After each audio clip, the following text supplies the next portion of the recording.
Buenos días, mi nombre es Francisco Lozano y bueno, pues ya saben que sigue las alteraciones de la hemostasia. Un tema relativamente largo, entonces les recomiendo que agarren sus palomitas, vayan al baño antes de empezar o véanlo por partes, I don't know.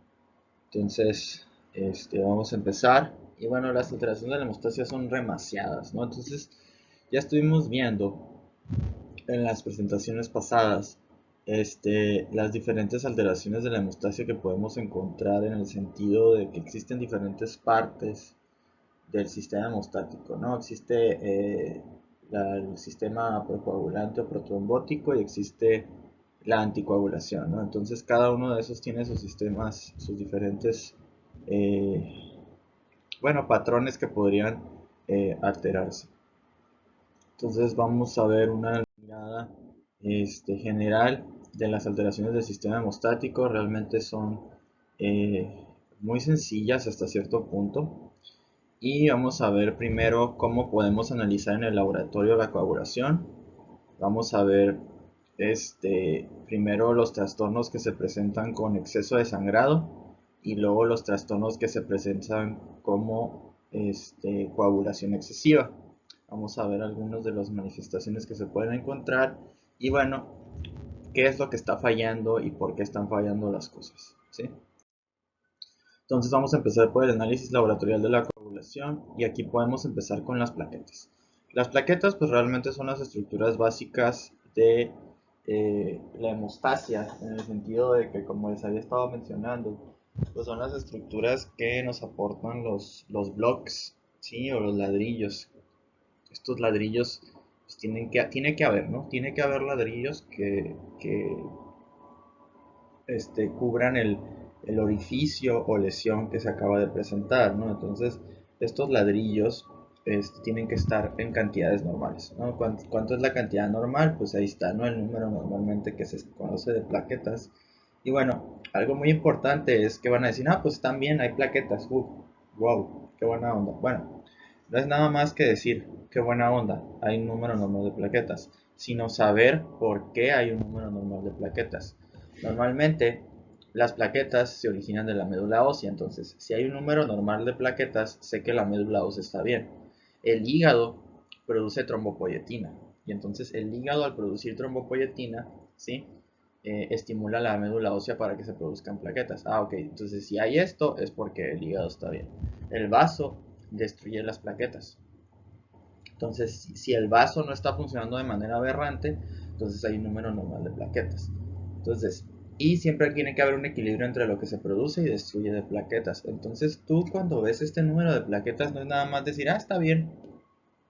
¿Por qué está bien? Ah, bueno, porque la médula ósea, con ayuda de la trombopoyetina, que se produce en el hígado, producen plaquetas, el vaso no las está destruyendo de más, entonces puedo inferir que el equilibrio entre la producción y destrucción está normal.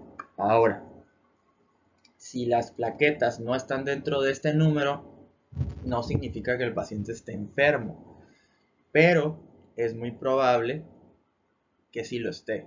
¿Sí? Hay una alta probabilidad de que sí lo esté.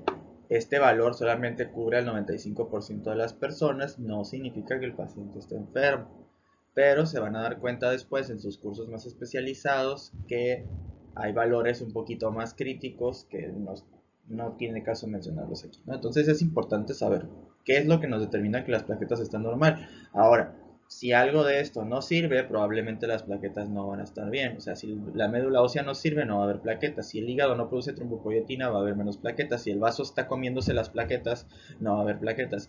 Si se están produciendo pocas, no va a haber plaquetas. Si se están destruyendo mucho, no va a haber plaquetas. Entonces, está bien lógico esto, ¿no? Entonces, realmente, para lo único que nos sirve medir el número de plaquetas que hay, pues es para conocer qué tal se va a llevar a cabo la hemostasia primaria, ¿no? Ustedes se acuerdan que el primer paso de la hemostasia, pues es la compresión y la vasoconstricción, pero realmente este paso es casi imposible de medir, ¿sí? Es casi imposible de medir. Lo único que nosotros podemos medir, bueno, en primer lugar es el número de plaquetas. Entonces, el número de plaquetas nos va a dar una idea de qué tal está la hemostasia primaria. Y ustedes se acuerdan de la hemostasia primaria, ¿no? ¿Se acuerdan de la hemostasia primaria? Que cuando hay una lesión se expone el factor de von Willebrand. ¿Sí? Al exponerse el factor de von Willebrand se une a la GP1B de las plaquetas se activan, liberan sus mediadores, atraen más plaquetas y se forma el tapón plaquetario, ¿no? O coágulo blanco. Entonces, si no hay plaquetas no se va a llevar a cabo esto, ¿no? Si no hay plaquetas no se va a llevar a cabo esto y va a ser difícil, pues que se detenga el sangrado, ¿no? Ya entonces, ahora sí vamos a pasar a lo que a todo el mundo le importa, ¿no? Que es los tiempos de coagulación o las pruebas de coagulación. Como vemos abajo, no existen valores de referencia a nivel internacional para determinar que los tiempos de coagulación están alargados. Normalmente se toman los tiempos de los laboratorios de donde se tomen, ¿no? Entonces, si tú vas a un laboratorio y pides tiempos de coagulación, te van a poner el tiempo que le salió al paciente. Sí, te van a poner los tiempos que le salieron al paciente y te van a poner, por ejemplo, el de una persona no sana para compararlo o valores de personas sanas para compararlo. Entonces, existen varias pruebas que miden la coagulación. Está el tiempo de protrombina, está el INR, está el tiempo parcial de tromboplastina activado, o tiempo de tromboplastina parcial activado, TTPA, y el tiempo de trombina. Y entonces ahorita vamos a ver para qué sirve medir cada uno de estos tiempos de coagulación. Ustedes recuerdan, ¿sí? Ustedes recuerdan que existen diferentes vías de la coagulación. No sé si se acuerdan, ¿no? Se acuerdan que existe la vía intrínseca y la vía extrínseca. La vía intrínseca sí incluye varios factores de coagulación, ¿no? ¿Se acuerdan que incluye el factor 12 activado, que activa el 11, que activa el 9, y el 9 se le une al 8, y el 8, 9 convierten al 10 en 10 activado, y el 10 activado se une al 5 activado, y estos dos más fosfolípidos y calcio activan la protrombina en trombina, y la trombina activa el fibrinógeno en fibrina, y la fibrina se hace estable por medio del factor 3. Y existe la vía extrínseca, que es la vía del factor tisular, que es el factor tisular más el factor 7, pueden también activar al factor 10, ¿no? Entonces, si no se acuerdan, les recomiendo volver a recordar el video pasado. Y entonces aquí acabamos de ver las diferentes vías, ¿no? Vemos la vía intrínseca, vemos la vía extrínseca y vemos la vía común. Y entonces la pregunta es, ¿qué mide cada prueba de coagulación? Y entonces les voy a decir, el tiempo parcial de tromboplastina activado o TTPA, ¿sí? Mide desde aquí, o sea, desde el factor 12 hasta la fibrina. ¿Cómo? Desde aquí hasta la fibrina. O sea, se pone un reactivo. Tú le sacas sangre al paciente, y se pone un reactivo que activa el factor 12. Cuando se activa el factor 12, se activa el 9 y así se forma una cascada que llega hasta acá. Y entonces tú lo que mides es el tiempo que tarda desde que se pone el reactivo hasta que se forma fibrina. ¿Sí? Entonces ese es el tiempo que tardó en coagularse. Y entonces vas a decir, pues mientras más rápido mejor, ¿no? Y mientras más lento peor, pues sí. Entonces yo lo que hago es ponerle un reactivo que activa el factor 12 en la sangre del paciente que le acabo de sacar. ¿Sí? Le acabo de sacar sangre al paciente, le pongo un reactivo que activa el factor 12 y entonces lo que hace el de laboratorio es medir el tiempo que tarda desde que yo pongo el reactivo que activa el factor 12 hasta que se forma fibrina. Eso es lo que se hace. Entonces, el tiempo parcial de tromboplastina activado lo que mide es que todos estos factores de coagulación sirvan, ¿sí? Que todo esto sirva. ¿Qué mide todo esto? Que todo esto sirva. Si el tiempo sale alterado, algo de todo este caminito no sirve. Algo, no sé qué, pero algo de todo este caminito no sirve. Si el tiempo sale alterado, algo de todo este caminito no sirve, pero no sé qué. Ok. Ahora, vamos a medir el TP, que es el tiempo de protrombina. El tiempo de protrombina lo que se hace es, en la muestra se pone ahora una sustancia que activa el factor 7. ¿Sí? Entonces, en la muestra se pone una sustancia que activa el factor 7. Y entonces lo que se hace es que al activar el factor 7, se pone una sustancia que se parece mucho al factor tisular y entonces se activa el factor 7 y entonces se mide desde que se activa el factor 7 hasta que se forma fibrina. Se mide desde que se activa el factor 7 hasta que se forma fibrina. Entonces, ahora el tiempo de protrombina mide otro caminito, mide este caminito. Mide este caminito. ¿Sí? Mide este caminito. Mide este caminito. Muy bien. Okay. Y entonces el tiempo parcial de tromboplastina activado, ¿cuál caminito medía? Medía desde aquí, así, ¿verdad? Y el tiempo de protrombina, ¿cómo mide? Así, ¿verdad? Y entonces vas a decir, bueno, si este sale mal, si yo le mido este y sale mal y le mido este y sale bien, probablemente el problema, si este sale bien, significa que todo este camino está bien, ¿no? Significa que todo este camino está bien. Y si este sale mal, significa que algo en este camino está mal. El problema es que yo ya sé que todo esto está bien porque este me salió bien, entonces sé que el problema debe estar por acá. Entonces vamos a hacer ejercicios después, no se preocupe. Y existe el último, que es el tiempo de trombina, que realmente lo único que se mide es desde aquí hasta acá. Lo que está en amarillo, pues, desde aquí hasta acá. Solamente me mide esto. Solamente me mide esto. Solamente me mide esto.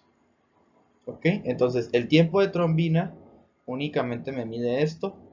El tiempo parcial de tromboplastina activado me mide este caminito. Y el tiempo de protrombina me mide este caminito. Y entonces, eso lo podemos ver en un diagrama que hice hace rato, ¿no? Que me mide cada cosa, ¿no? Y entonces podemos ver que el tiempo de protrombina me mide la vía extrínseca y la vía común. El tiempo de trombina me mide la vía común únicamente. Y el tiempo parcial de tromboplastina activado me mide la vía intrínseca y la vía común.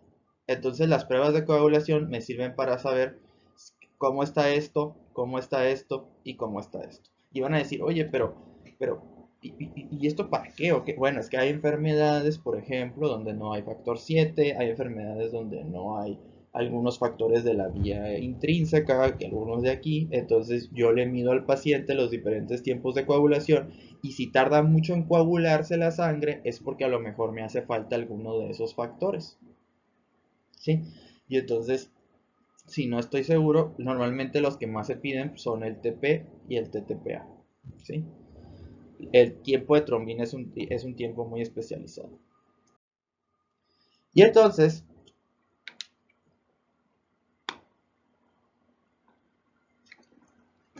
un poquito de agua.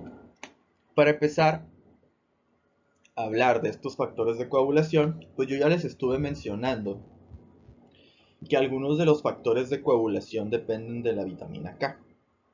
¿Sí? Yo ya les estuve mencionando que algunos de los factores de coagulación dependen principalmente de la vitamina K. Entonces aquí tenemos de dónde sale la vitamina K, sorry por aquí por el dibujito.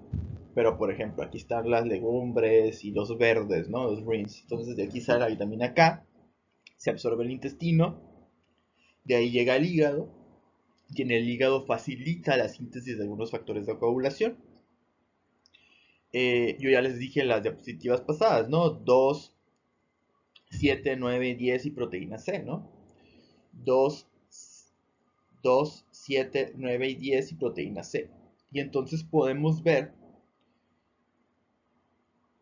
que algunos factores de coagulación duran más tiempo en la sangre que otros. ¿Sí? Algunos factores de coagulación duran más tiempo en la sangre que otros. De los que duran menos son la proteína C. La proteína C es de los factores de coagulación que duran menos en la sangre. ¿Sí? La proteína C. Después, el factor 7. 3 a 6 horas. ¿Ves aquí? De hecho, podrías decir que este es el que dura menos. ¿Sí?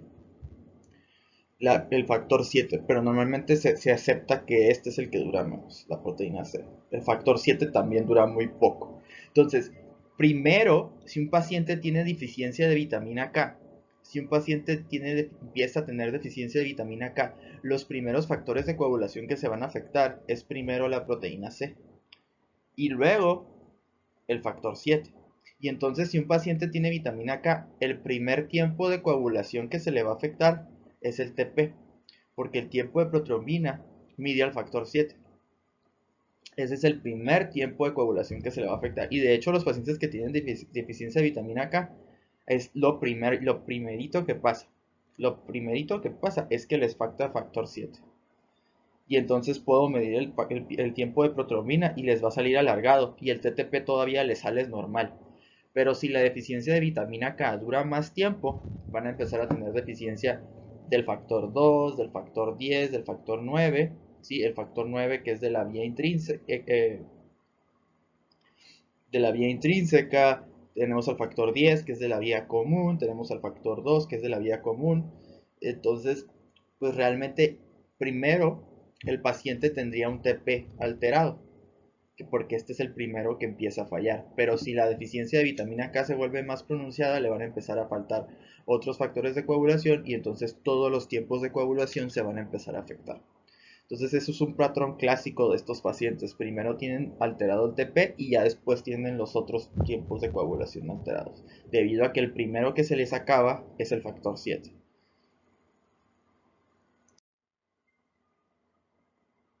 Y les estaba mencionando de la proteína C. ¿Qué onda con la proteína C, no? Ustedes se acuerdan de la proteína C y les dije que es el primero que se acaba, ¿no? Entonces, la proteína C es una proteína que, si ustedes recuerdan en los videos pasados, es una proteína que inactiva al factor 8 y al factor 5, ¿no? Que son los factores que son activados por la trombina normalmente, ¿no? Entonces, la proteína C, eh, eh, normalmente la proteína C junto con la proteína S, que ya lo vimos en el video pasado, la proteína C más la proteína S inactivan el factor 8 y el factor 5. Y entonces, si tengo una deficiencia inicial de la proteína C, vas a decir, entonces el paciente primero va a coagular bien. O sea, porque no se van a desactivar estos primero. En teoría sí. En teoría, si primero se me acaba. Si primero tengo deficiencia del anticoagulante, entonces voy a tener un estado procoagulante, ¿no? O sea, la proteína C es un anticoagulante, ¿no? ¿Qué hace la proteína C? Inactiva dos factores de aquí. Entonces, si se me acaba primero la proteína C, ya no voy a poder desactivar estos dos, entonces se va a coagular más. Y vas a decir, oye, pues eso es bueno. No, no es bueno. No es bueno, porque inicialmente el paciente va a tener propensión a que se coagule y pueden formarse trombos o coágulos en la sangre. Y vas a decir, entonces un paciente que tiene deficiencia de vitamina K primero va a tener un estado procoagulante. Y la realidad es que no. Esto lo que acabo de decir es algo muy hipotético. Pero en los pacientes que sí pasa esto, es un paciente que toma un fármaco que compite con la vitamina K. Y ustedes lo van a ver en fármaco. Existe un fármaco que compite con la vitamina K. Y ese fármaco se llama warfarina. La warfarina es un fármaco que compite con la vitamina K. Y entonces ese fármaco que compite con la vitamina K genera una deficiencia artificial de la vitamina K. Y entonces lo primero que se les acaba a los pacientes que toman warfarina, la warfarina compitiendo con la vitamina K, es la proteína C. Y entonces los pacientes, pero se les acaba así rudo, ¿eh? A esos pacientes sí se les acaba así de que flash. No es lo mismo que tengas deficiencia alimentaria a que yo le meta un fármaco que contrarreste totalmente la acción de la vitamina K. Entonces los pacientes que toman warfarina tienen una deficiencia super flash de la proteína C. Y entonces lo que pasa es que por unas horas, hasta 12 o 24 horas, entran con un estado de deficiencia de proteína C muy fuerte. Y lo que pasa es que entran en un estado procoagulante y se coagulan. Y entonces esos pacientes, si no tienes cuidado, se les van a formar coágulos y les puede dar un infarto. O sea, un infarto cerebral, ¿no? Se forman coágulos, se trombosa la sangre, se trombosan las venas, las venas tienen trombosis venosa profunda. Entonces lo que se tiene que hacer es que cuando tú inicias ese fármaco, le tienes que dar otro a la vez para actuar por dos lados, pero eso ya lo van a ver en fármaco. Entonces, y de todos modos, vemos algún casito en clase para que sea más fácil comprender esta parte, ¿no?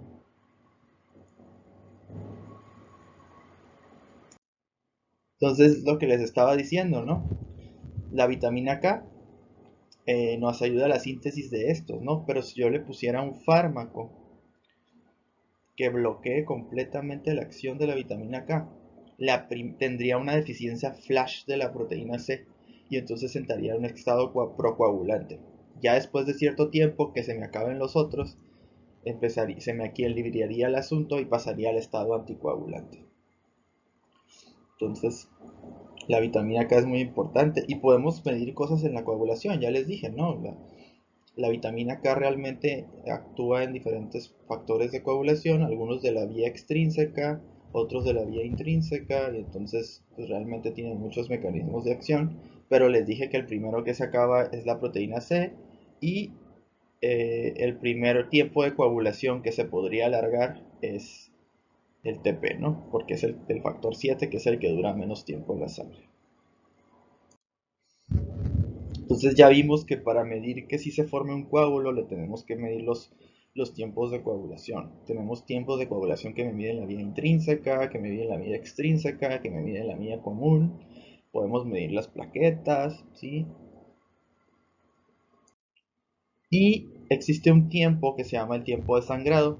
El tiempo de sangrado evalúa todas las fases de la hemostasia. Literal, yo le hago una cortadita al paciente y veo cuánto tiempo tarda en dejar de sangrar. Y entonces realmente es muy inespecífico porque yo le hago la cortadita y mido cuánto tiempo con un cronómetro deja de sangrar. Entonces realmente, este, pues es como súper inespecífico y realmente no se usa. Y lo único que está haciendo es medir todo. O sea, va a medir desde la compresión, la vasoconstricción, la formación tapoplaquetal, la formación, mide todo. Entonces el tiempo de sangrado pues mide todo. Entonces realmente se haría como por descarte, ¿no? Entonces tenemos aquí las pruebas de la hemostasia y vemos lo que mide cada una. Vemos que las plaquetas se pueden medir y lo único que me miden es la hemostasia primaria y con asteriscos, ¿eh? ¿Por qué con asteriscos? Porque solamente me miden el número de las plaquetas. No me están midiendo si las plaquetas sirven, no sirven, si están las formas de las plaquetas. Únicamente me miden cuántas plaquetas, pero no me miden si sirven o no sirven esas plaquetas. Sí, puede que estén alteradas, pero pues, tengo un número normal, pero eso no significa que vayan a servir bien, ¿sí? Ahora, tenemos el tiempo de protrombina o prothrombin time. Ese me mide la vía común y la vía extrínseca. Tenemos el PTT, el tiempo parcial de tromboplastina activado, que me mide la vía común y la vía intrínseca. Tenemos el INR, que es lo mismo que el PT. De hecho, no lo expliqué, pero el INR es lo mismo que el PT. Nada más que eh, el INR es una medida estandarizada internacional, pero realmente es lo mismo que el PT. Entonces, si te das cuenta, miden lo mismo, ¿no? O sea, el PT mide vía común y vía extrínseca, el INR también mide vía común y vía extrínseca. El tiempo de trombina mide la vía común y el tiempo de sangrado realmente mide todas las fases, ¿no? Entonces, yo le puedo pedir al paciente todos estos estudios y puedo ver, dependiendo de qué sale bien y qué sale mal, si un paciente tiene alteraciones en la vía común, en la vía extrínseca, en la vía intrínseca, en la hemostasia primaria, o si todos estos salen normales, pero el tiempo de sangrado sale alterado, pues a lo mejor el problema está aquí. A lo mejor el vaso no se contrae, o a lo mejor en los asteriscos de aquí. Entonces, ¿se puede medir la anticoagulación y la fibrinólisis? Esa es otra pregunta, ¿no? Porque ya vimos pues la coagulación, ¿no? Lo procoagulante, pero ¿se puede medir el otro? Y bueno, la respuesta es parcialmente. ¿Por qué? Porque es un proceso que realmente tiene muchos menos patologías. Normalmente la patología es que se formen muchos coágulos, o la patología es que sangre mucho el paciente o que no deje de sangrar, ¿no? Pero casi no mido si el paciente destruye sus propios coágulos, ¿no? O sea, mido que el paciente destruya sus coágulos o destruya su fibrina.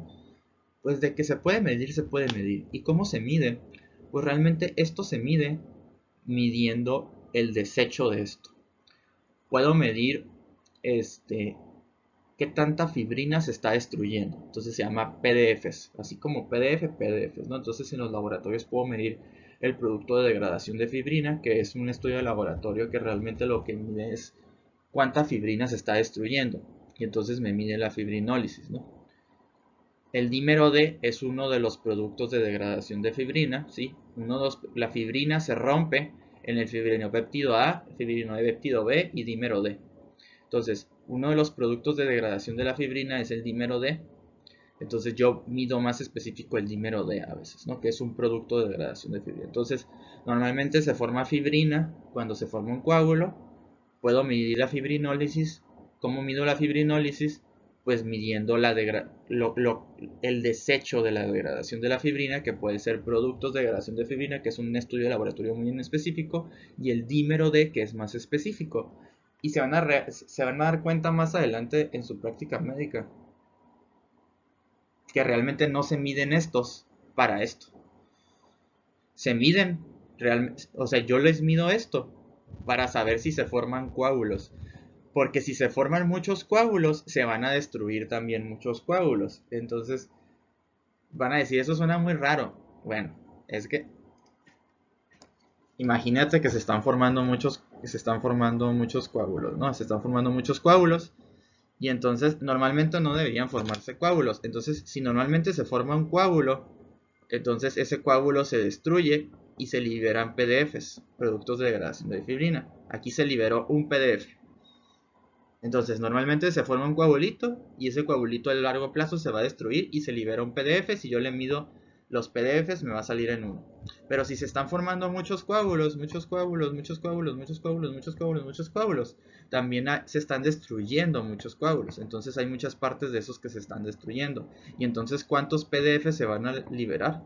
Se van a liberar, no sé, aquí 100 PDFs. Entonces, si yo le mido los productos de degradación de fibrina o le mido el dímero D, pues me va a salir elevado.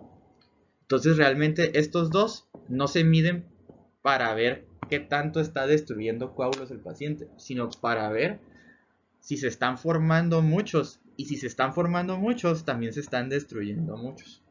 Entonces realmente es como un derivado muy raro que se han utilizado últimamente. De hecho el dímero D es muy interesante porque yo se lo mido y si sale elevado, digo, en algún lugar de la circulación se está formando un coágulo que se está destruyendo. Si el dímero D me sale elevado, lo primero que me viene a la mente es, en algún lugar de la circulación se está formando un coágulo que tiene fibrina y esa fibrina se está destruyendo. Entonces, eso es lo que me dice el dímero D, que en algún lugar de la circulación se está formando un coágulo que se está destruyendo. No sé si se está formando más de lo que se destruye o se destruye más de lo que se forma, pero hay un coágulo que se está destruyendo. Y se está liberando el dímero D.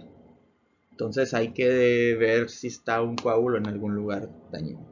Y el fibrinógeno, pues le ponemos así con un asterisco. ¿Por qué lo ponemos con asterisco? Porque realmente el fibrinógeno es un producto que, si ustedes saben, pues se convierte en fibrina, ¿no? Y entonces eh, realmente se produce también en fase aguda, ¿no? Un paciente que empieza a liberar interleucinas y estas llegan hasta el hígado empieza a producir fibrinógeno como un producto, como una proteína de fase aguda. Pero, y bueno, podría no ser secundario a cosas de estas, ¿no? Podría ser secundario a la inflamación. El paciente está inflamado, al hígado llegan las interleucinas y se libera, por ejemplo, proteína C reactiva, se libera fibrinógeno, y bueno, realmente no tiene nada que ver con la coagulación. Pero, si yo mido el fibrinógeno, y sale muy bajo, ese es un problema. Ponte a pensar, si el fibrinógeno sale bajo, ¿por qué podría salir bajo el fibrinógeno? 3 segundos, piensa 3 segundos, ¿por qué podría salir bajo el fibrinógeno? Si se produce en el hígado, bueno, el hígado no sirve, ok, esa es la primera que vas a pensar, ¿no? Pero si el hígado sí sirve, ¿por qué podría salir bajo el fibrinógeno? Y espero que se les haya venido a la mente, porque ya se acabó, sí. ¿Qué tal si el paciente se está coagulando la sangre en todas partes del cuerpo? Se le está coagulando toda la sangre en todas las partes del cuerpo. Se están formando muchos coágulos, Y si están formando muchos coágulos, se está usando mucho fibrinógeno que se convierte en fibrina. Se le acabó el fibrinógeno. ¿Qué es lo que va a pasar? Si se quiere formar otro coágulo, si tiene alguna lesión, por ejemplo, y le hago una cortadita en la piel, esa cortadita no va a dejar de sangrar porque ya se le acabó el fibrinógeno. Y entonces vas a decir, se están formando muchos coágulos, se están formando muchos coágulos. Pues el paciente está coagulando mucho. Oye, sí, pero ¿qué tal que de tanto que coagula se le acaba el fibrinógeno? Y cuando se le acabe el fibrinógeno ya no va a coagular y va a empezar a sangrar. Entonces ahorita vamos a ver esa enfermedad que les acabo de decir. Está muy interesante. Entonces estas cosas se pueden medir y realmente no miden exactamente esto, ¿no? O sea, no es como que se mida esto así como tal, sino que miden como derivados. Entonces, hasta ahorita hemos visto alteraciones de la hemostasia como qué podría pasar. Pero ahora sí vamos a ver patologías más sutiles, ¿no? Y van a decir, profe, ¿por qué empezó por la hemostasia secundaria? Porque es la más fácil. La cascada de coagulación realmente es lo más fácil. Sí, o sea, es la más straightforward. La verdad es que es muy directa. La cascada de coagulación no tiene un problema para casi nadie. O sea, sabemos que es la vía extrínseca, la vía intrínseca, la vía común. Se forma la fibrina y pues esa fibrina es la que forma el coágulo. La plasmina sabemos que destruye la fibrina y libera los productos de degradación de la fibrina, dentro de los que se encuentra el dímero D. Y bueno, sabemos que la plasmina es activada por el activador tisular del plasminógeno o también el uroquinasa, que convierte el plasminógeno en plasmina, y esta plasmina es la que destruye la fibrina de los coágulos. Entonces, si hay mucha fibrina, va a haber muchos productos de degradación de fibrina. ¿Sí? No se les olvide, ¿eh? Si se forman muchos coágulos, voy a encontrar mucho de esto. Si se forman pocos coágulos, voy a encontrar poco de esto. Uno de estos es el dímero D. ¿Okay? Entonces, vía intrínseca, vía extrínseca, vía común.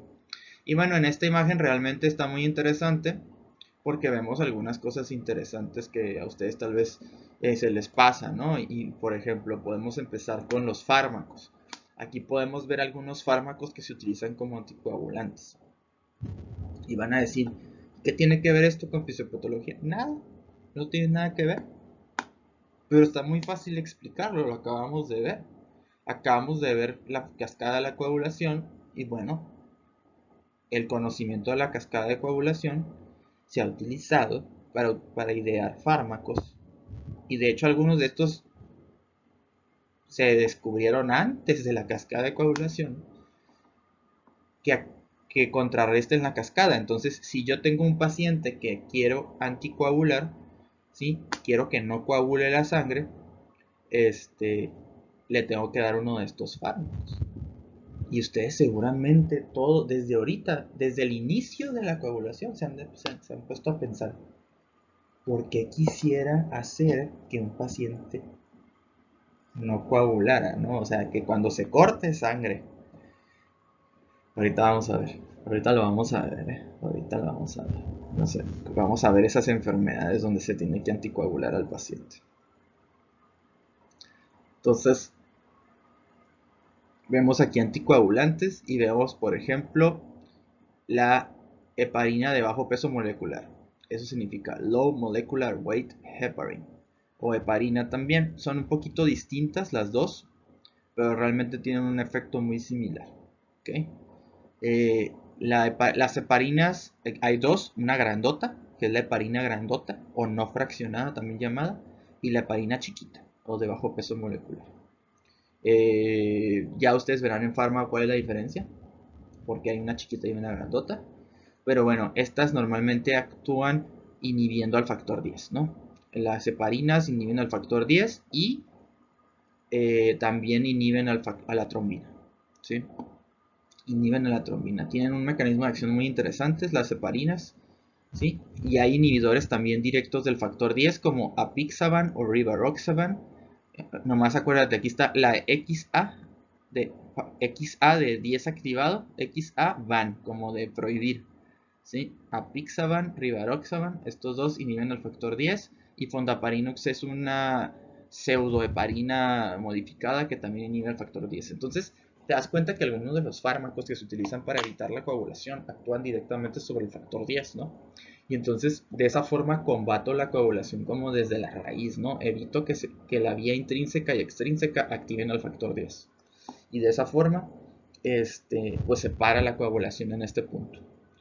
Tenemos otros anticoagulantes como la heparina de bajo peso molecular, que inhiben el factor 2, y tenemos los fármacos inhibidores directos de la trombina, como argobatran, bivalirudina y divagatran, que son los que inhiben solamente a la trombina. Entonces ataca, sí ataca, pero el punto final, ¿no? O sea, si no hay trombina no hay nada. Y bueno, vas a decir, esa es una mentira, ¿no? O sea, que directamente inhiba la trombina, y si inhibo la trombina, pues ya nada va a servir, ¿no? Sí, sí suena muy bien. O sea, porque ataco aquí, pues ya se acabó todo, ¿no? Suena muy bien. El problema es que no hay antídotos para estos. Y los antídotos que hay son muy caros. Pero para los de arriba sí hay antídotos. Y bueno, no antídotos completamente, ¿ves? Pero sí hay antídotos para los de arriba. Entonces, si se me pasa, los de arriba los puedo revertir. Si se me pasa, los de arriba los puedo revertir. Pero si se me pasa la valirudina y el dabigatran, no lo puedo revertir. Entonces, más o menos.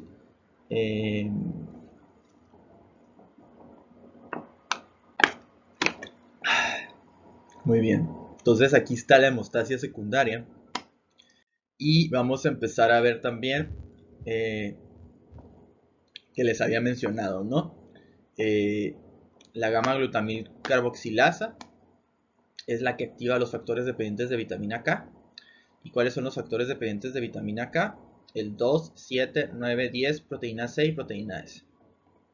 Entonces esto es un recordatorio de lo que habíamos estado hablando. Y el fármaco que inhibe directamente a la vitamina K es la warfarina. Ya lo verán en Pharma. Entonces, vamos con este preámbulo de la cascada de coagulación. Vamos a empezar a ver las enfermedades de la hemostasia secundaria. ¿Cuáles son las enfermedades de la hemostasia secundaria? Empezamos por la deficiencia de vitamina K. La deficiencia de vitamina K, como ya les estuve mencionando, de hecho ustedes ya seguramente ya ahorita tienen en su mente qué es eso, ¿no? Es una disminución de la síntesis de los factores dependientes de vitamina K, que puede ser factor 2, factor 7, factor 9, 10, proteína C y proteína S. Una de las formas más comunes es que le des el fármaco que inhibe a la vitamina K, que es la warfarina. Ya verán en farmacología cómo actúa directamente, ¿sí? Y entonces, pues es un problema, ¿no? Que se te pase, ¿no? Porque vas a tener deficiencia de todos estos factores. La única forma de revertir si se te pasa esto es dándole los factores de coagulación artificialmente, sacándole plasma de un paciente sano y metiéndosele a ese paciente.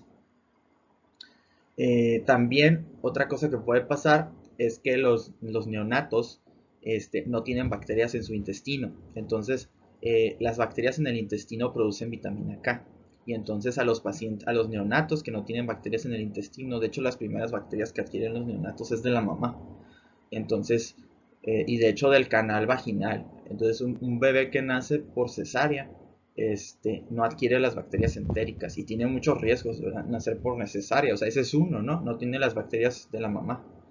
Y entonces, por el canal vaginal adquiere bacterias, esas se las va a tragar el bebé, van a llegar al colon y esas bacterias producen vitamina K. Entonces, a los niños, a todos los neonatos se les tiene que administrar una inyección de vitamina K. Siempre.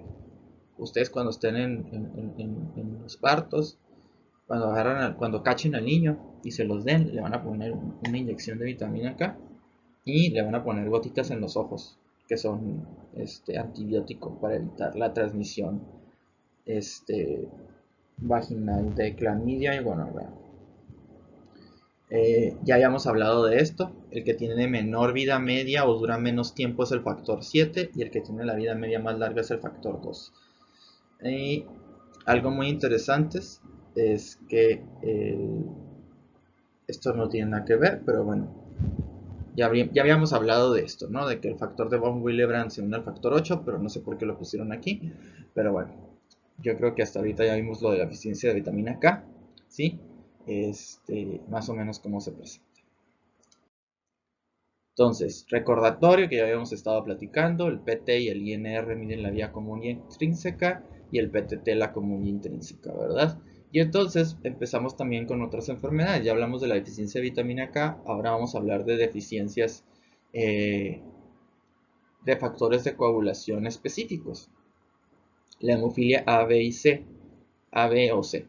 Entonces tenemos este paciente y podemos ver en la imagen que es esto que aunque no, ya sé que a lo mejor está difícil para ustedes, pero es una rodilla. Y esa rodilla está sangrando, tiene un sangrado de una rodilla. Entonces se llama hemartrosis, ¿sí? Tiene una rodilla sangrando.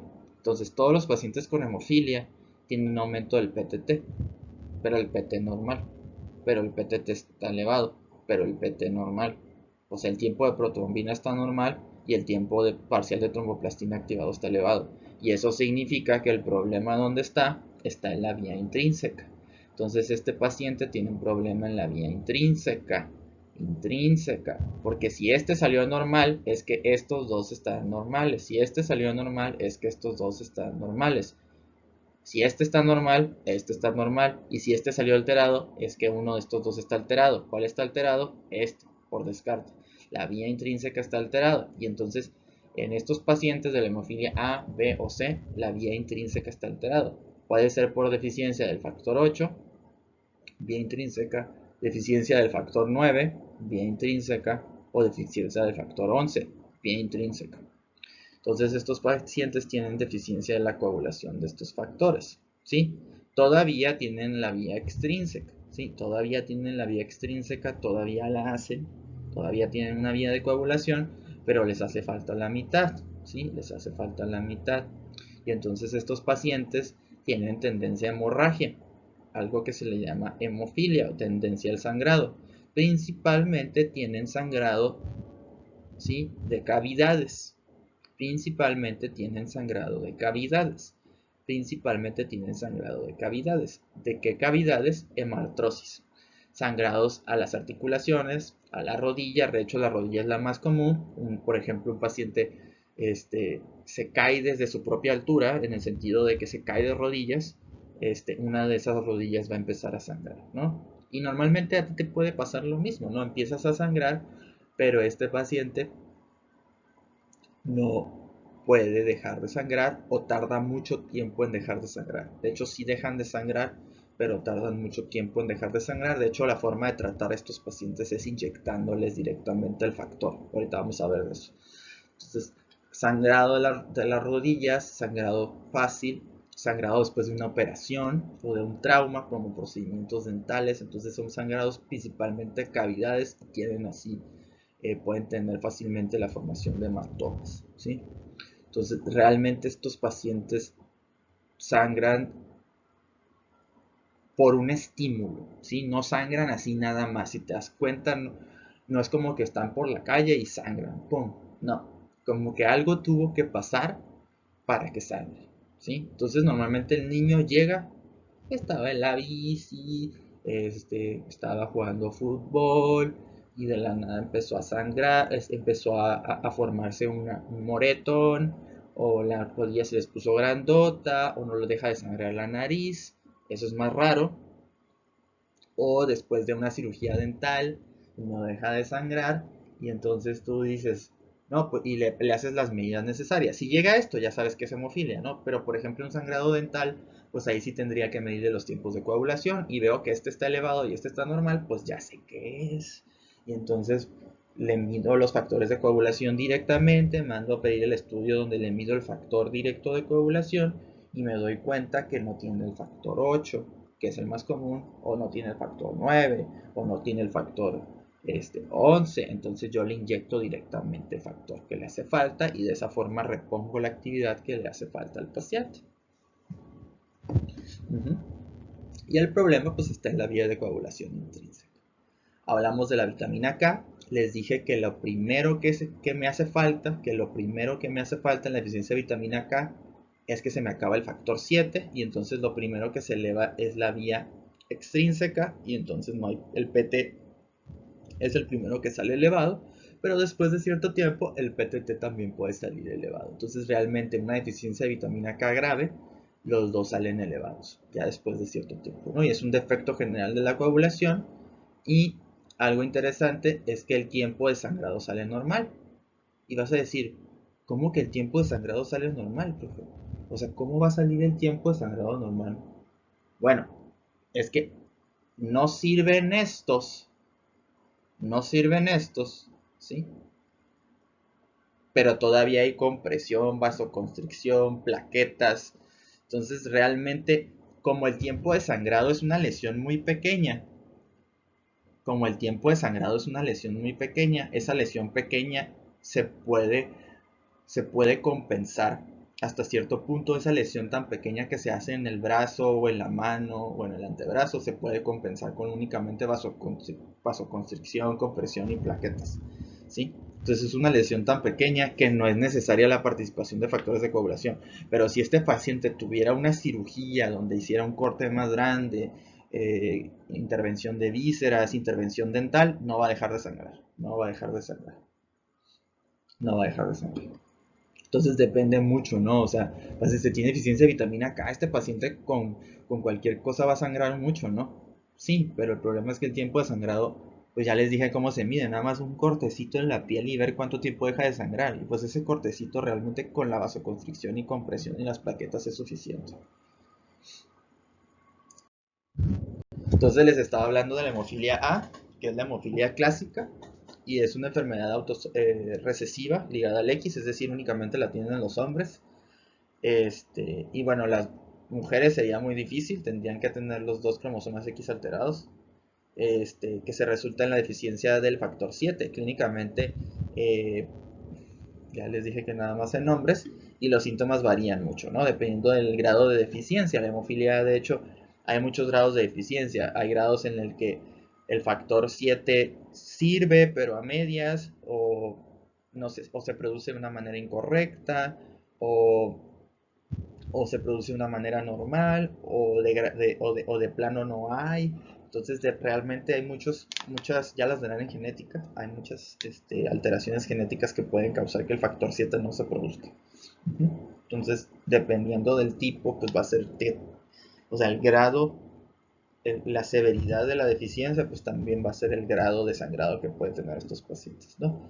Aquí algunos datos para sospecharlo, ¿no? Los recién nacidos pueden tener sangrado durante la circuncisión, aunque es un procedimiento que realmente no se acostumbra de manera, pues hasta cierto punto de rutina, a menos que tengan alguna operación que sea necesario hacerlo.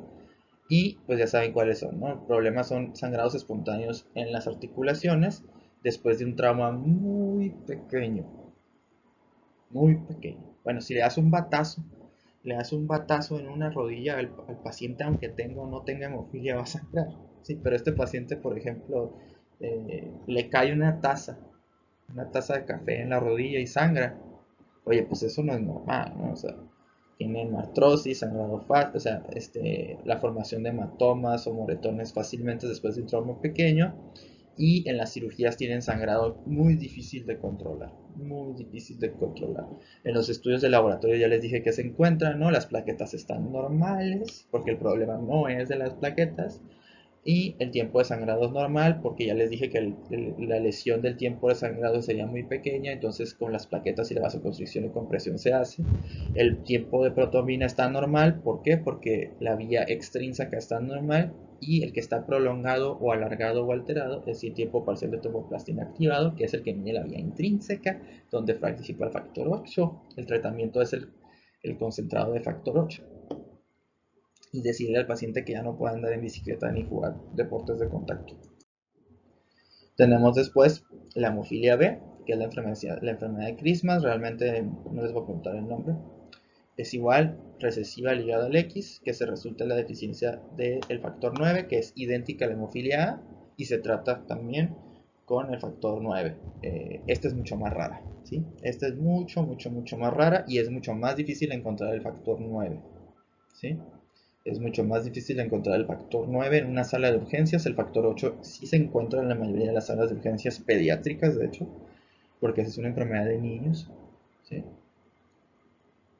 Y O sea, también el adulto la tiene, ¿no? Pero el adulto ya está consciente de que no tiene que hacer cosas y que se tiene que cuidar, ¿no? El niño quiere jugar a todo, ¿no?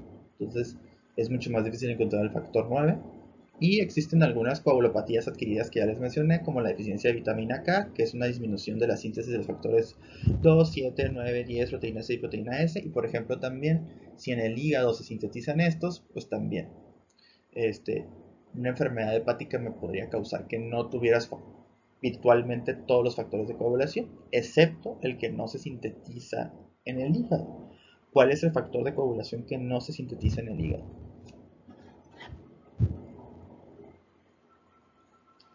Si dijeron el factor 8, porque ese se sintetiza con el factor, porque ese está con el factor de von Willebrand en el endotelio, en los gránulos de Weibel-Palade, la respuesta es ting, ting, ting, ting, ting, correcto, factor 8. Entonces ya vimos las enfermedades más comunes que afectan a la hemostasia secundaria. Y realmente las enfermedades de la hemostasia secundaria ya las van a ver otra vez en hematología. Pero te das cuenta que dependiendo de lo que se afecte, pues va a ser el tiempo de coagulación que se va a afectar, ¿no? Y entonces podemos inferir qué le está pasando al paciente únicamente con medirle los tiempos de coagulación. Si uno está mal, entonces el problema debe estar en la vía intrínseca. Si este está mal, entonces el problema está en la vía extrínseca. Si los dos están mal, probablemente hay problemas en todos los factores de coagulación. Oh, ya estoy entendiendo. Y entonces, ahora sí, vamos a buscar qué es lo que puede causar problemas en todos los factores de coagulación. Y empezamos con esos porque esos son los más fáciles. Empezamos con esos porque esos son los más fáciles. Y entonces vamos a ver alteraciones ahora de la hemostasia primaria. La hemostasia primaria, pues son las plaquetas, ¿no? La formación del tapón plaquetario. Entonces realmente el problema es, hay de dos sopas. Hay de dos sopas. O que no haya plaquetas, trombocitopenia, que me falten plaquetas, o que las plaquetas cualitativamente no sirven. Y entonces realmente, ¿qué puede causar que no haya la suficiente cantidad de plaquetas? Bueno, lo que puede causar que no haya la suficiente cantidad de plaquetas es que no se produzcan la suficiente cantidad de plaquetas, que no sobrevivan, que se secuestren o que se diluyan. Empezamos por las últimas dos y son las más fáciles. Que se diluya. Si estoy transfunde y transfunde y transfunde al paciente con sangre, que realmente normalmente son glóbulos rojos o pongo soluciones a una cantidad muy agresiva, pues se le van a diluir las plaquetas. Ahora va a tener menos plaquetas por unidad de volumen y por lo tanto se pueden diluir y pudiera causar trombocitopenia. Estos pacientes rara vez tienen problemas, o sea, solamente cuando se miden las plaquetas salen bajas, pero sí tienen plaquetas. Entonces, esto es como muy artificial, ¿no? Ahora, esto sí me puede causar problemas. Si mi hígado está muy grandote por alguna enfermedad, que ya verán después cuáles pueden hacer que el hígado se haga grandote, hiperesplenismo, las plaquetas se pueden quedar atoradas en el hígado. Digo, en el vaso, perdón. Si mi vaso está muy grandote, esplen. Si mi vaso está muy grandote, las plaquetas se pueden quedar atoradas en el vaso. Y al quedarse atoradas en el vaso, ya no están en la circulación. Y eso es un problema, porque ¿para qué me sirven las plaquetas en el vaso? Pues yo las quiero en la circulación. Si hay una lesión, quiero que lleguen y tapen la lesión, ¿no? No me sirven de nada en el vaso. Ya verán ustedes causas de por qué el vaso se puede hacer grandote. Hiperesplenismo. Ahora, vamos a empezar ahora sí con estas dos que son como que las más importantes. Disminución de la producción de las plaquetas. Y bueno, aquí podemos ver alteraciones selectivas en la producción de las plaquetas. Realmente los mecanismos son complejos, ¿eh? No les voy a mentir, los mecanismos son complejos, pero sí les puedo decir algunos, ¿no? Por ejemplo, inducidas por drogas, o sea, drogas o tóxicos que afecten directamente al megacariocito, ¿no? El megacariocito, que es la célula de donde se deriva la plaqueta. Entonces, por ejemplo, el alcohol, que puede alterar realmente no solo a las plaquetas, sino también a otros tipos de células en la médula ósea.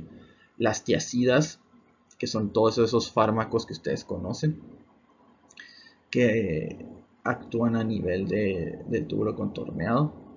distal, y algunos fármacos citotóxicos, antimetabolitos. Entonces esto es obviamente es una lista pequeña, pudieran alterar la producción plaquetaria dañando al megacariocito directamente. Y hay algunas infecciones que sí pueden dañar al megacariocito o a la célula pluripotencial de donde se deriva el megacariocito, como el sarampión y el virus de la inmunodeficiencia humana. De hecho, muchos pacientes con VIH tienen trombocitopenia, entonces esto sí es algo más común de lo que creen.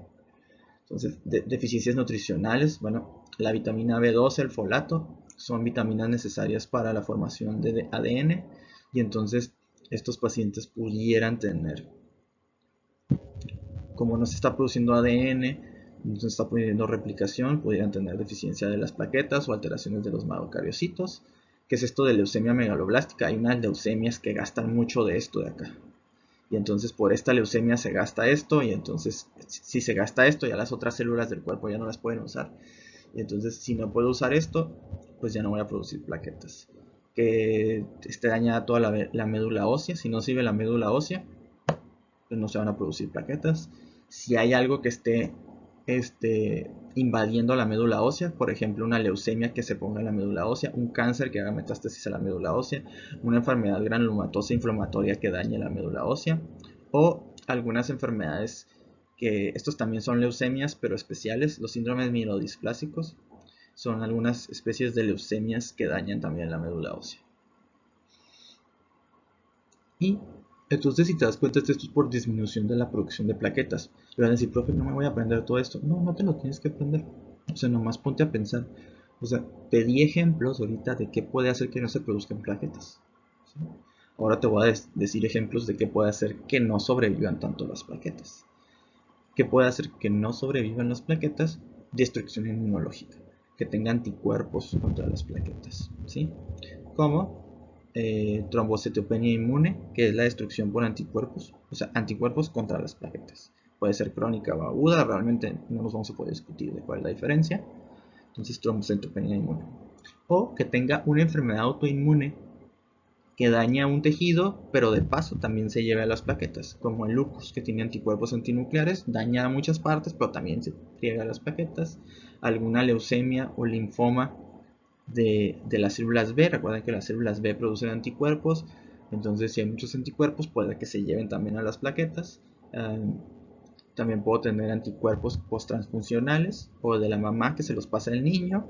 Puedo tener algunas asociadas a fármacos. Vas a decir ¿cuál es la diferencia entre esta y de acá? Bueno, es que por ejemplo a veces estos fármacos que vemos aquí se depositan en la superficie de las plaquetas, y si soy alérgico por ejemplo a uno de estos y se deposita en las plaquetas, lo que va a pasar es que mi cuerpo va a atacar también a las plaquetas. Tenemos aquí infecciosas, como algunos virus que pueden infectar directamente las plaquetas, y destrucción no inmunológica. ¿Cómo que no inmunológica? Coagulación intravascular diseminada. ¿Qué significa eso? Que mi circulación se está coagulando, entonces se están formando muchos coágulos en muchas partes del cuerpo, y al formarse muchos coágulos en muchas partes del cuerpo, lo que pasa es que se formaron tantos coágulos que se me acabaron las plaquetas, entonces tengo plaquetas bajas. Microangiopatías trombóticas, ¿qué significa? Que mis vasos están dañados, y entonces las plaquetas, cuando pasan por esos vasos sanguíneos dañados, se destruyen, ¿sí? Y hemangiomas gigantes, es decir, un tumor formado de vasos sanguíneos. Entonces, por ejemplo, tengo un tumor de vasos sanguíneos y todas las plaquetas se quedan atoradas en ese tumor y se me acaban las plaquetas. Entonces les acabo de explicar todas estas alteraciones de que no haya plaquetas. Ahora vamos a pasar por los desórdenes cualitativos, es decir, hay hereditarios y adquiridos. Entonces hay defectos, por ejemplo, en la adhesión, en la agregación, defectos en los gránulos de las plaquetas, la enfermedad de von Willebrand que vamos a ver, el síndrome de Wiskos-Aldrich, ¿sí? Y adquiridas son sustancias que pueden dañar que las plaquetas funcionen bien. Las toxinas urémicas, que son las toxinas que eliminan normalmente el riñón, hacen que las plaquetas disfuncionen. Entonces un paciente que tiene enfermedad renal crónica o insuficiencia renal y no puede eliminar las toxinas por el riñón, sus plaquetas no van a funcionar bien. Puede que tenga las plaquetas en número normal, pero sus plaquetas no funcionan bien. disproteinemias, es decir, alteraciones en la producción de algunos tipos de proteínas especiales que pudieran tener las plaquetas, enfermedad hepática, que tiene que también ver con la eliminación de desechos. Si no se eliminan desechos, estos desechos también pueden hacer que no funcionen bien las plaquetas, y algunos fármacos pueden también hacer que las plaquetas disfuncionen, como la aspirina. Entonces, pues ya para terminar esta primera parte del video, que les dije que iba a estar muy largo, vamos a repasar los defectos que les estaba diciendo. Les hablé mucho de los de la trombocitopenia, o sea, por ejemplo, que no se produzca porque no sirva la médula ósea. Eso significa anemia plástica, que no sirva la médula ósea, o que hay un tumor en la médula ósea, ¿okay? O que se destruyan mucho. Reacción inmune, coagulación intravascular diseminada, que se secuestren en el vaso, pero también existen los defectos cualitativos. Y vamos a ver los efectos cualitativos. Ya vimos la uremia, que son las toxinas estas que si no se eliminan van a dañar a las plaquetas y no van a funcionar bien. Algunos fármacos como la aspirina, que pueden dañar el funcionamiento de las plaquetas. Y ustedes van a decir, profe, ¿la aspirina daña el funcionamiento de las plaquetas de la forma que estoy pensando? Claro que lo hace. De esa forma, inhibiendo a la COX. Obviamente es inhibiendo a la COX. Y tenemos aquí defectos muy básicos. Tenemos, por ejemplo, ya les había mencionado, la enfermedad de von Willebrand. Y en la enfermedad von Willebrand, pues el defecto es que no hay factor de von Willebrand. Entonces las plaquetas tienen GP1B, pero no se van a poder unir al factor de von Willebrand. Entonces no se van a poder activar de esta forma. Se podrán activar de otras formas, pero no de esta forma. El síndrome de Bernard-Soulier, que es una deficiencia de la GP1B. Entonces se expresa el factor de von Willebrand en el subendotelio, pero las plaquetas no se pueden pegar a él. ¿Por qué? Porque no tienen GP1B. Y la trombostenia de Glanzmann, que no hay GP2B3A. Entonces, si no hay GP2B3A, no se pueden hacer los puentes del fibrinógeno. Y el defecto, pues aquí está en la agregación. Estos son de la adhesión, defecto de la adhesión, y este es defecto de la agregación, ¿verdad?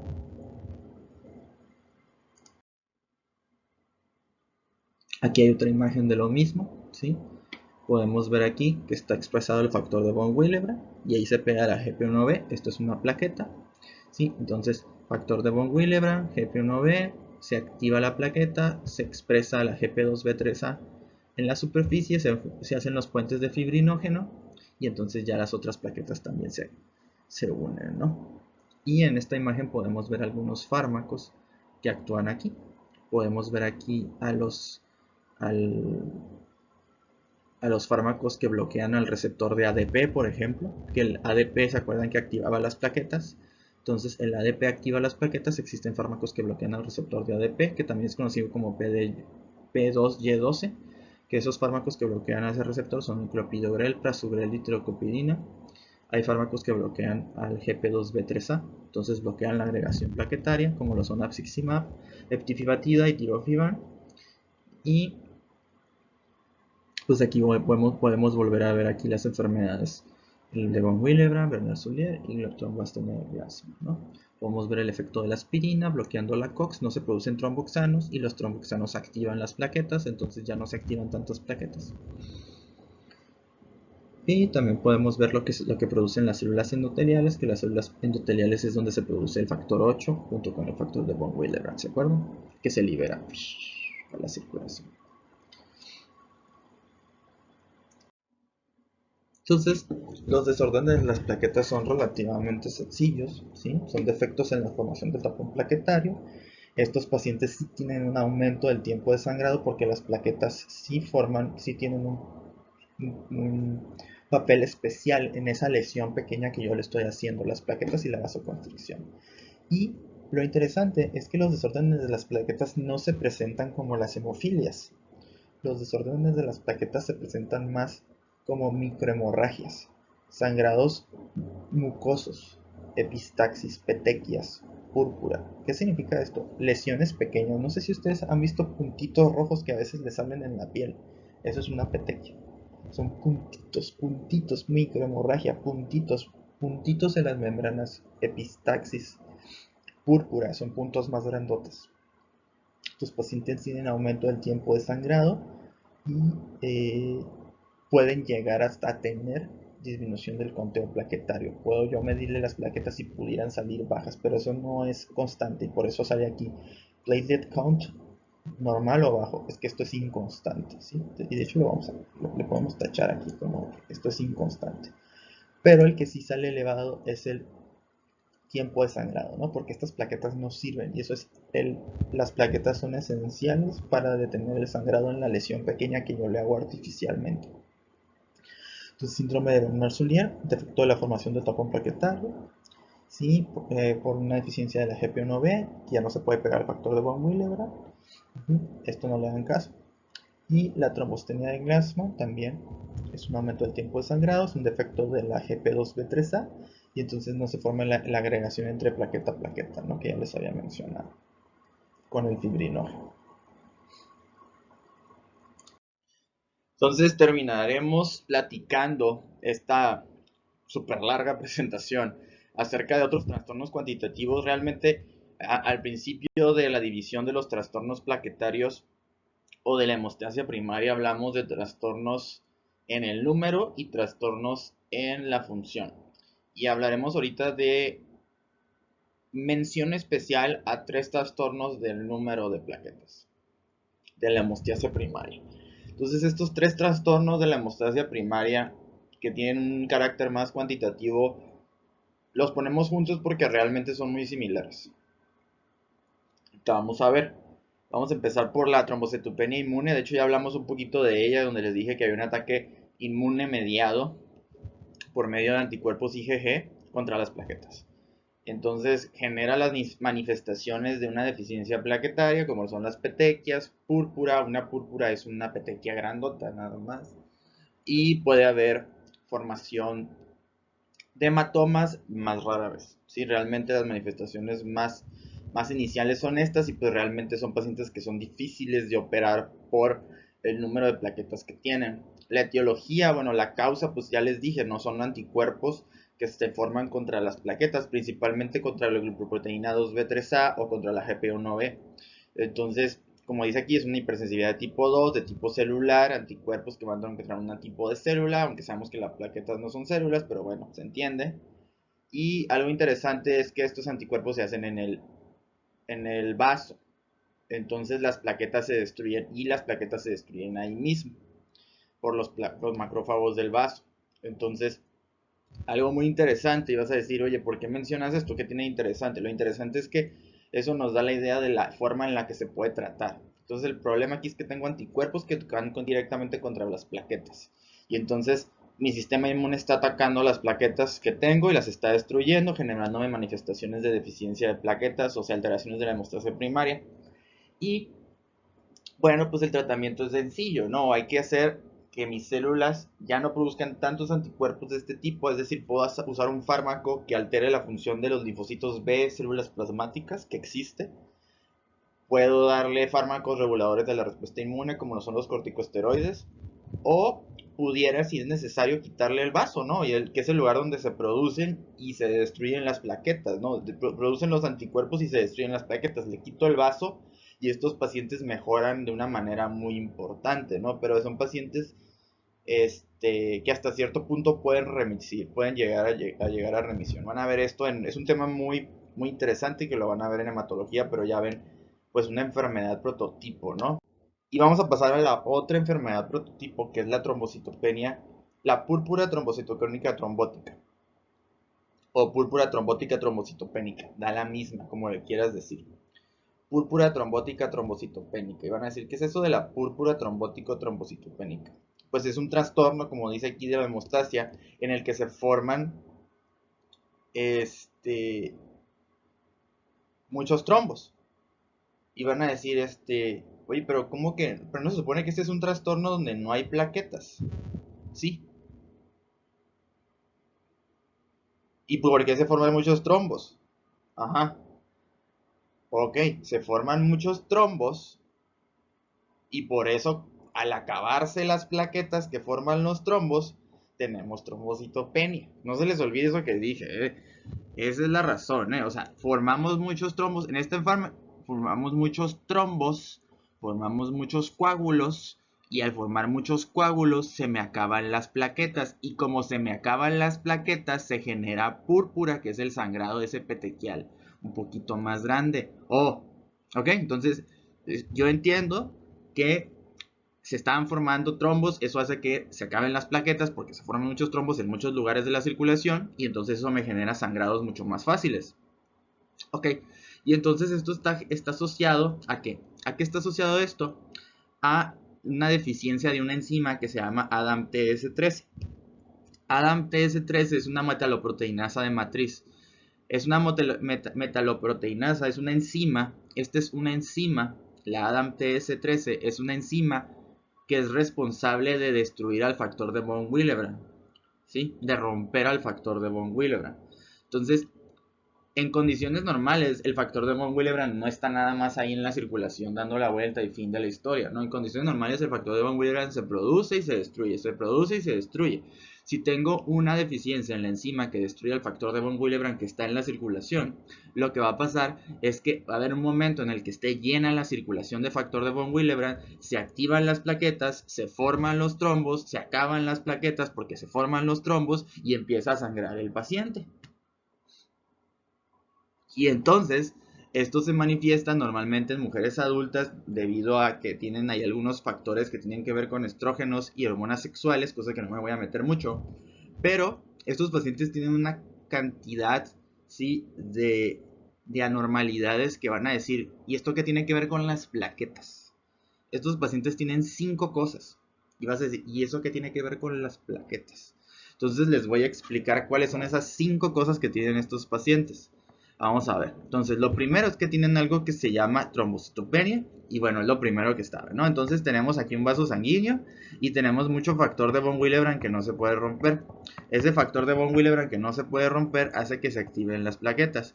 Y entonces al activarse las plaquetas, ¿sí? Se adhieren entre ellas y empiezan a formar coágulos en la circulación. ¿Ven esos coágulos que se están formando en la circulación? ¿Los están viendo? Ok, muy bien. Se forman estos coágulos en la circulación y van a decir, eso hace que que disminuyan las plaquetas, ¿no? Platelet count. Trombocitopenia. Muy bien. Ahora, dice, segundo criterio, anemia hemolítica microangiopática. ¿Qué fregados es eso? No se preocupen, está muy sencillo. Entonces, ya está lleno de coágulos mi vaso. Pasa el eritrocito. Pasan los eritrocitos por aquí. Y si se dan cuenta, no caben. No caben por estos vasitos. Por vasos grandes tal vez sí quepan, pero por un vasito chiquito no cabe. Por vasitos chiquitos no caben, ¿verdad? Entonces, cuando el eritrocito pasa por estos vasitos chiquitos, se rompe. Plac, plac, plac, plac, plac. Anemia hemolítica microangiopática. Oh, cuando el eritrocito pasa por esos vasitos se rompe. Muy bien. Y entonces, cuando se forman coágulos, cuando se forman trombos a nivel de las arteriolas o capilares renales, puede haber falla renal. O porque puede que no le llegue sangre, ¿verdad? Se trombosan, se forman coágulos a nivel renal. Va a disminuir la perfusión renal. Falla renal. Y si eso pasa a nivel neurológico, falla neurológica. Y como se están destruyendo todas estas células, como se están destruyendo los eritrocitos, estos eritrocitos liberan mediadores inflamatorios y provocan el último dato que no viene aquí, que es fiebre. Fiebre, anemia hemolítica microangiopática, trombocitopenia, falla renal y alteraciones neurológicas, púrpura trombótica trombocitopénica. Tan fácil, tan fácil. Y bueno, si hacemos un corte patológico, vamos a ver que se formaron muchos trombitos con fibrina y hay hemólisis intravascular. Entonces, está muy sencillo. Si entiendes qué le está pasando al paciente, no me tengo que aprender nada de memoria.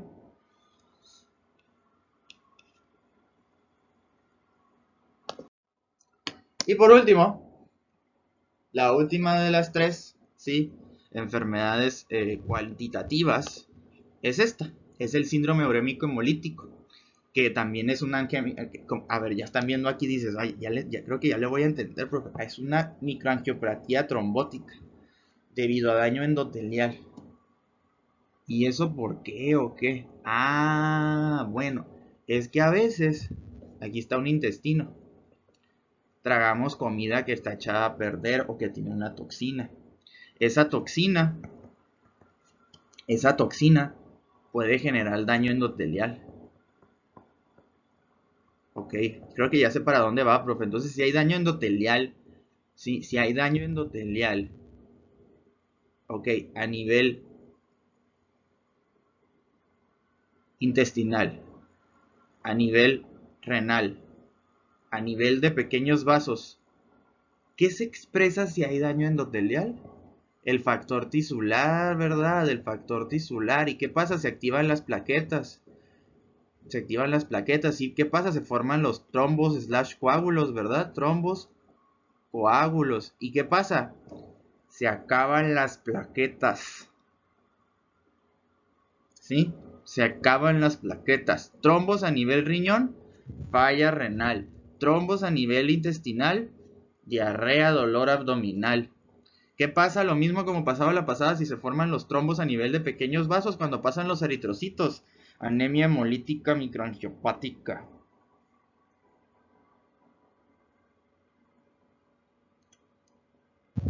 Y entonces, ¿qué pasa? Nos tragamos la toxina chiga que la produce la E. coli 0157 igual H7, no me importa que se la aprendan, aunque se las van a preguntar. Probablemente sí se las voy a preguntar. ¿Para qué les digo que no? Entonces, vemos cómo la ingestión de una toxina me genera datos que de alguna manera me las hubiera aprendido de memoria, pero no me los tengo que aprender de memoria si sé que la toxina chiga produce daño endotelial aquí, aquí y aquí. Y entonces sé que se me están acabando las plaquetas porque se están formando coágulos por la exposición del factor tisular. Esos coágulos, cuando pasan los eritrocitos, explotan. Y si los coágulos se forman a nivel renal, pues me puede generar coágulos, falla renal. Y entonces algo interesante del síndrome hemolítico es que la toxina chiga tiene una afinidad mucho mayor por afectar el glomérulo que otros tejidos. Entonces, normalmente estos suelen tener más falla renal que los pacientes del caso pasado. Y de hecho, este caso es mucho más sencillo. ¿Por qué? Porque realmente estos pacientes sí sabemos muy bien la causa muchas veces. No, pues me tragué la hamburguesa, fui a la carne asada, que estaba casi viva la vaca, ¿no? Entonces es raw, ¿no? O sea, como el Gordon Ramsay, ¿no? Entonces, muy interesante entenderlo, ¿no? Estamos ya aplicando alteraciones de la hemostasia, ¿no? Entonces, este paciente, ¿qué va a pasar después cuando se le acaben las plaquetas? Va a sangrar. ¿Por qué? Porque no tiene hemostasia primaria. Y entonces tenemos esta, ¿no? Y realmente es un resumen tan malo que no sé ni para qué lo puse. Síndrome hemorrágico hemolítico por la toxina chiga, disminuyen las plaquetas y aumenta el tiempo de sangrado. No hay plaquetas. Trombocitopenia inmune, que tengo anticuerpos contra las plaquetas. ¿Qué pasan las plaquetas? Las destruyo. Aumenta el tiempo de sangrado. Púrpura trombótica trombocitopénica, pues tengo que no se destruye bien el factor de Van Willebrand, entonces se activan las plaquetas por la GP1B, se activan las plaquetas, se forman esta microangiopatía trombótica, anemia hemolítica, bla bla bla, se acaban las plaquetas, aumenta el tiempo de sangrado. Regalado, regalado, regalado, regalado. ¿Verdad?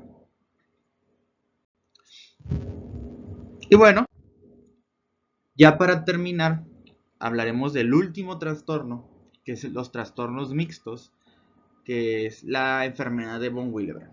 Ya van a poder descansar, sé que este video lo han visto a lo largo de toda la semana. Vamos a ver un trastorno mixto que es la deficiencia del factor de von Willebrand, también conocida como la enfermedad de von Willebrand autosómica dominante. Entonces tienes que tener los dos genes dañados, caracterizados por una deficiencia ya sea cualitativa o cuantitativa del factor de von Willebrand. O sea, puede que haya disminución en el número, pero también disminución en la cantidad, en la cualidad, ¿no? Y entonces ya vimos dónde se produce el factor de von Willebrand y les mencioné que su origen son las células endoteliales. También se producen los megacariocitos y algunos de los gránulos de las plaquetas tienen factor de von Willebrand, pero el reservorio más importante del factor de von Willebrand realmente es el endotelio. Entonces las características clínicas pues son muy mixtas. Y van a decir, ¿por qué trastorno mixto? ¿Por qué? Porque el factor de von Willebrand está involucrado en dos cosas. En la adhesión plaquetaria, que ustedes ya lo saben, adhesión y luego activación plaquetaria, ¿verdad? Pero también el factor de von Willebrand viaja unido en la circulación. ¿Con cuál factor? Con el factor 8. No sé si se acuerdan. Entonces, si hay deficiencia del factor de von Willebrand, puede que ya no viaje en la circulación unido al factor 8. Entonces puede haber alteraciones de donde esté involucrado el factor 8. Y si ustedes se acuerdan, el factor 8 está en la vía de coagulación, ¿cuál? Intrínseca, que es la que se mide con el PTT o tiempo parcial de tromboplastina activado. Por eso dice que puede en algunas ocasiones estar prolongado el PTT. ¿Sí? Y también hay problemas en la adhesión y activación plaquetaria. Entonces las plaquetas están, pero no se pueden pegar bien, no se pueden adherir bien, no pueden tapar los hoyos. Entonces, por lo tanto, en algunas ocasiones también puede haber tiempo de sangrado prolongado, porque no hay problema de la hemostasia primaria, pero también hay problema de la hemostasia secundaria en este paciente. Por eso es un trastorno mixto. Las plaquetas están normales, nada más que no se pueden pegar bien, no se pueden adherir bien, no se pueden activar bien. El PT no debería por qué estar alterado, no hay alteraciones de la vía extrínseca del factor tisular, factor 7. Esto no lo vamos a revisar, se me hace algo que no viene al caso. Y estos pacientes tienen alteraciones muy mixtas. Realmente la enfermedad von Willebrand ya vemos que tiene alteraciones de los dos lados. Pero al tener alteraciones de los dos lados, ni pichan ni cachan estos pacientes. Realmente como que ni pichan ni cachan. Porque sí, tienen menos factor 8, pero realmente no es tanto el menos. No es como si fuera hemofilia. O sea, no tan grave como la hemofilia. Tienen problemas de la adhesión y activación. Sí, pero hay otras moléculas con las que se podrían adherir. Entonces tampoco es tanto. Entonces como que ni pichan ni cachan. Es un trastorno un poco más leve, pero sí suelen llegar a tener sangrado mucoso, aumento del sangrado cuando tienen unas heridas, y normalmente se identifica en las pacientes femeninos debido a que tienen este sangrado uterino excesivo, ¿no? Es raro que tengan hemartrosis, ya les dije que no es tan grave como la hemofilia. Y el tratamiento en los casos leves es darle desmopresina. Y la desmopresina, ¿qué es lo que hace? La desmopresina lo que hace es unirse al endotelio, ¿sí? Y hace que se liberen los gránulos de Weibel-Palade que tienen factor de von Willebrand. Y entonces, si todavía quedaba poquito factor de von Willebrand en los gránulos de Weibel-Palade de las células endoteliales, le pongo desmopresina y se suelta. Y lo interesante de esa desmopresina es que es intranasal. Entonces, es muy fácil para el paciente ponerse el spray de desmopresina intranasal, y de esa forma, si tienen un defecto tal vez en cantidad, pues le pongo eso de las células endoteliales, se liberan los granos de Weber-Palade y se libera el factor de von Willebrand que pudiera estar almacenado. El problema sería cuando el paciente no tiene factor de von Willebrand. Y entonces ahí se tendrían que dar otras terapias diferentes, que obviamente eso ya es del médico más especialista, como el hematólogo. Tenemos aquí el resumen de la enfermedad de von Willebrand.